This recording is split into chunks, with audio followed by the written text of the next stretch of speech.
अगर मैं तुमसे पूछूं मार्केट ऊपर जाएगी या नीचे, ऑप्शन का प्राइस क्यों गिर रहा है जब मार्केट साइडवेज है, और एक्सपायरी के दिन ऑप्शन जीरो कैसे हो जाता है। अगर तुम ऑप्शन ट्रेडिंग करते हो या क्वेश्चन, ये सब क्वेश्चंस तुम्हें कंफ्यूज करेंगे, तो अब मैं तुम्हें पढ़ाऊंगा आज ऑप्शन ग्रीक्स। नमस्कार दोस्तों, मेरा नाम गुलशन शर्मा है। स्वागत है मेरे चैनल स्टॉक एजुकेशन में। मैं आपको बताऊंगा ऑप्शन ग्रीक्स के बारे में।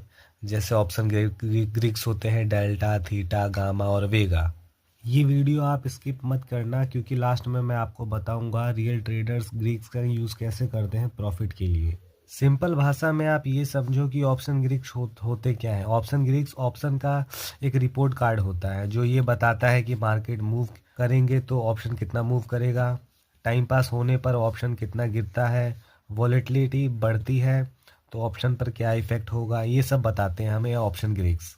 इसमें 4 मेन ग्रीक्स होते हैं। डेल्टा, मैं यहाँ लिख देता हूँ, डेल्टा, थीटा, गामा और वेगा। इन सब के बारे में आपको बताऊंगा आज मैं। हर एक ग्रीक्स जो होते हैं वो ऑप्शन के एक अलग रिस्क को रिप्रेजेंट करते हैं।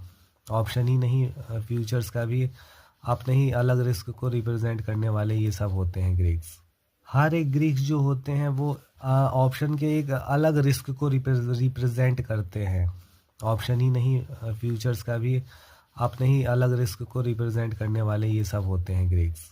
हम ऑप्शन ग्रीक्स में सबसे पहले बात करेंगे डेल्टा की। डेल्टा डेल्टा ऑप्शन का दिल होता है। डेल्टा हमें बताता है कि मार्केट अगर एक पॉइंट मूव करे तो ऑप्शन कितना मूव करेगा। ऑप्शन मतलब आप जानते हैं स्ट्राइक प्राइस का जो होता है ऑप्शंस, वो कितना मूव करेगा। देखिए डेल्टा हमें बताता है, अगर मान के चलिए कि निफ्टी अगर 22,000 पर है, 22,000 पे निफ्टी चल रही है, तो उसका कॉल ऑप्शन का डेल्टा होगा। कॉल ऑप्शन जो आप जानते हैं मैंने बता रखा है, अगर उसका 0.50 है कॉल ऑप्शन का डेल्टा। अगर निफ्टी एक पॉइंट अगर ऊपर जाती है तो मान के चलिए मान के चलिए क्या यही रियलिटी होता है, 0.5 रुपये आपका बढ़ेगा। ये होता है डेल्टा का काम। देखिए डेल्टा होता है, ये हर स्ट्राइक प्राइस के जो प्रीमियम होता है उसके अलग अलग होते हैं। किसी का होता है 0.5, 0.48, और अगर मैं आपको ये आगे बताऊंगा 0.48, 0.30 ऐसे ऐसे होता है। जितना अगर ओटीएम में आप जाएंगे उसके हिसाब से डेल्टा की रेंज होती है। कॉल ऑप्शन में डेल्टा की रेंज कॉल ऑप्शन में 0 से होती है +1 के बीच में, और पुट में होती है 0 से लेके -1 के बीच में। डेल्टा की रियल यूज़ होता है डेल्टा का। अगर आप जैसे आप मान के चलिए, मैं अगर ऐसे बना दूं, मैं ये मान के चलिए कि ये हमारा एट द मनी है। एट द मनी जिस पे प्राइस चल रहा है, ये हमारा आईटीएम है, ये ओटीएम है जैसे मैंने आपको बताया था। तो इस पे 0.50 चल रहा है जो अभी मैंने बताया था। इसके नीचे जितने ओटीएम पे आप जाएंगे तो 0.48 चाहे कुछ भी होगा, कितना भी नंबर्स हो सकता है वो उसका मैं नहीं जानता। 0 से 50, और इस पे जितने जाएंगे आईटीएम पे तो ये 0 से 0.50, 0.50 से ऊपर होगा। आईटीएम में 70 भी हो सकता है, 0.90 भी हो सकता है, एटसेट्रा कितना भी हो सकता है। और पुट ऑप्शन में यही होता है। तो उम्मीद है आप डेल्टा के बारे में सब कुछ समझ गए होंगे कि डेल्टा आप कभी भी कोई भी ऑप्शन ग्रीक में ऑप्शन चार्ट खोलिएगा तो ऑप्शन ग्रीक्स में जाइएगा, तो आप अगर डेल्टा उसका 0.50 से ऊपर है तो ये आपके लिए बहुत बढ़िया है। 0.50 से ज़्यादा ही होना चाहिए उतना। एक पॉइंट पे आपका, जैसे मैंने आपको बताया था, 0.50 पैसे का आपका मुनाफा होगा। वैसे ही ऊपर जाएंगे अगर, इसीलिए मैं कहता हूँ आपको, लास्ट वीडियो में बहुत वीडियोज़ में बताया मैंने आईटीएम क्यों लेते हैं। इसीलिए लेते हैं क्योंकि उसका डेल्टा होता है 0.5 से ऊपर ही होता है। कुछ कितना भी हो सकता है, 58 हो सकता है, 60 हो सकता है, कितना भी हो सकता है। और जितना ओटीएम में, मैं इसीलिए मना करता हूँ ओटीएम मत लीजिएगा क्योंकि उसका डेल्टा ही कम होता है। मैंने आपको ये चीज़ बता रखा है। अब मैं आपको एक प्रो टिप बताता हूँ। अगर तुम डायरेक्शनल ट्रेडिंग करते हो तो उस पर बाय करो चाहे पुट करो तो डेल्टा हाई ही होना चाहिए। जब डेल्टा आपको हाई ही होगा, अच्छा होगा, बढ़िया होगा, 0.50 से ऊपर ही होगा, तो आपके लिए बहुत अच्छी बात है।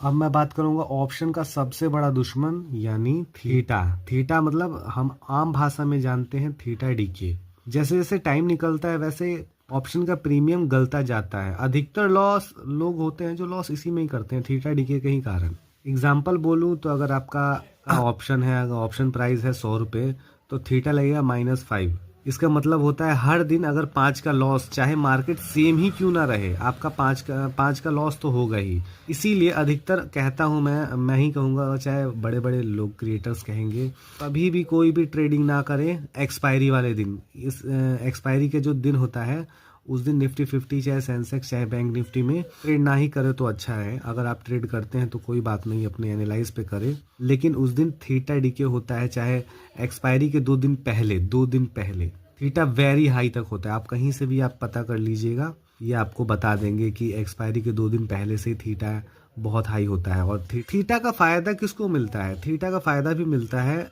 कॉल सेलर और पुट सेलर को।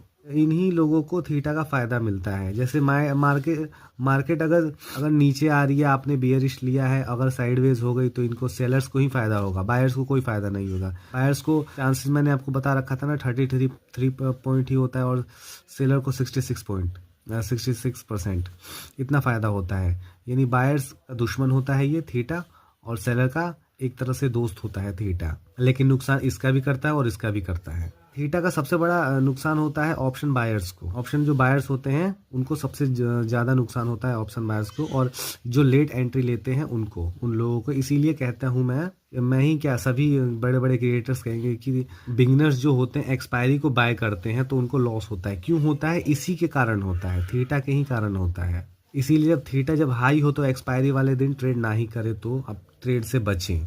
अब हम बात करेंगे गामा की। गामा बताता है कि डेल्टा कितनी स्पीड से चेंज होगा। सिंपल एग्जांपल बताता हूँ मैं आपको। अगर डेल्टा है 40 रुपये, गामा अगर उस समय देखेंगे तो आप 0.5 होगा। यानी मार्केट अगर 1 पॉइंट ऊपर मूव करता है तो नया डेल्टा आपका बनेगा 0.45, मतलब 45, सॉरी 0.45 बोल रहा हूँ। अगर यहाँ 0 होता तब होता 45 बनेगा। गामा हाई होता है एटीएम ऑप्शन पे, एटीएम ऑप्शंस होते हैं उस पे हाई होता है, और एक्सपायरी के पास होता है। इसीलिए एक्सपायरी के पास अगर लालच में हम ट्रेड ले लेते हैं तो बहुत ज़्यादा घाटा होता है। गामा ऐसा चीज़ होता है कि एक्सपायरी वाले दिन अगर जब हाई गामा होता है तो हाई रिस्क होता है। इसीलिए एक्सपायरी के दिन ऑप्शन प्राइस रॉकेट होगा, रॉकेट की तरह उड़ेगा, नहीं तो 0 ही हो जाएगा, दोनों हो सकता है। गामा ज़्यादा बड़ा नहीं होता है, इत्तू सा होता है। चलिए अब हम आगे बात करेंगे वेगा भी ज़्यादा बड़ा नहीं है, ये भी इत्तू सा ही है। वेगा बस बताता है कि वॉलेटिलिटी का गेम होता है वेगा बताता है वॉलेटिलिटी बढ़ने या घटने पर ऑप्शन का प्रीमियम कितना चेंज होगा। एग्जाम्पल मैं बता देता हूँ। अगर वेगा 10 रुपये है, ठीक है, तो वॉलेटिलिटी 1% अगर मूव करती है तो ऑप्शन का प्राइस 10 रुपये ऊपर हो जाएगा। यही होता है वेगा का गेम। ये इम्पोर्टेंट तब होता है जब इवेंट कोई भी इवेंट होता है, चाहे बजट आने वाला हो, चाहे रिजल्ट डे हो, कोई भी रिजल्ट डे होता है, कोई भी इवेंट से पहले ही इसका गेम होता है। बजट, आरबीआई पॉलिसी आ गई, रिजल्ट डे हो गया, कोई भी तब इम्पोर्टेंट होता है जब न्यूज़ बेस्ड ट्रेडर्स होते हैं। और अगर कोई इवेंट होता है तो इवेंट में वॉलेटिलिटी गिरती है तो ऑप्शन प्राइस गिरता है। और इसे ही कहते हैं, आपने कभी सुना होगा आईवी के बारे में आपने सुना होगा, आईवी क्रश कहते हैं, इसे ही कहते हैं। अगर वॉलेटिलिटी कोई भी ऑप्शन प्राइस का गिरता है इवेंट के बाद तो इसे ही आईवी क्रश कहते हैं।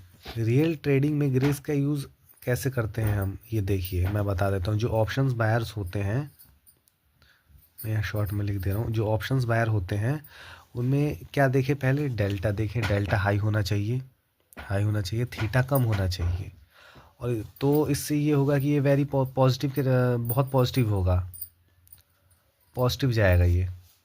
डेल्टा हाई और थीटा कम आप ध्यान रखेंगे तब हाई होना चाहिए और थीटा भी कम होना चाहिए। और ऑप्शन सेलर्स के लिए, सेलर्स में थोड़ा अमाउंट ज़्यादा लगता है सेलर्स के लिए, उसमें थीटा हाई होना चाहिए उनके लिए, सेलर्स के लिए। वेगा नेगेटिव में होना चाहिए, वेगा होता है ये नेगेटिव में होना चाहिए तभी, और डेल्टा न्यूट्रल होना चाहिए, तब जाके उनको फ़ायदा होगा। प्रोफेशनल ट्रेडर्स जो होते हैं, मैं प्रोफेशनल ट्रेडर्स का बताता हूँ, वो सिर्फ चार्ट नहीं देखते। बहुत जने होते हैं सिर्फ चार्ट्स ही देखते हैं। ये प्रोफेशनल ट्रेडर्स होते हैं, चार्ट्स और ग्रीक्स दोनों देखते हैं, उसके बाद ही ट्रेड कोई भी लेते हैं। मैं आपको कुछ कॉमन मिस्टेक्स बता देता हूँ जो मैंने भी मिस्टेक किया है और हो सकता है आपने भी मिस्टेक किया हो। देखिए, सिर्फ प्रीमियम को देखकर ट्रेड नहीं लेना चाहिए कभी भी। एक्सपायरी वाले डे कभी भी बहुत जने बाइंग करते हैं ब्लाइंडली तरह से, वो कभी नहीं करना चाहिए। और हाँ, एक चीज़ मैं बोल रहा हूँ, जो इग्नोर, ग्रीक्स को इग्नोर कभी बिल्कुल मत कीजिए आप, ग्रीक्स को इग्नोर। ऑल वॉलेटिलिटी का इफ़ेक्ट ना समझना, ये एक बहुत बड़ी गलती होती है। वॉलेटिलिटी आप समझते हैं जैसे कि हाई होता है मार्केट, जिस दिन बजट बजट उजट आने वाला होता है उस दिन हाई चले जाता है, कभी डाउन चले जाता है। लास्ट में जाते जाते मैं आपको यही कहूँगा कि ऑप्शन ट्रेडिंग में पैसा लक से नहीं, समझ से बनता है, ये आप समझ जाइएगा। अगर आप ऑप्शन ग्रीक को समझ गए तो रिस्क कम होगा, एंट्री बेटर होगी, लॉस कंट्रोल में ही रहेगा, ये सब होगा आपके साथ। बस आप अपना पेशेंस रखिएगा और ट्रेड करते रहिएगा। तो आपको ये वीडियो पसंद आई हो तो लाइक करो, चैनल को सब्सक्राइब कीजिएगा और कमेंट कीजिएगा। मिलते हैं नेक्स्ट वीडियो में।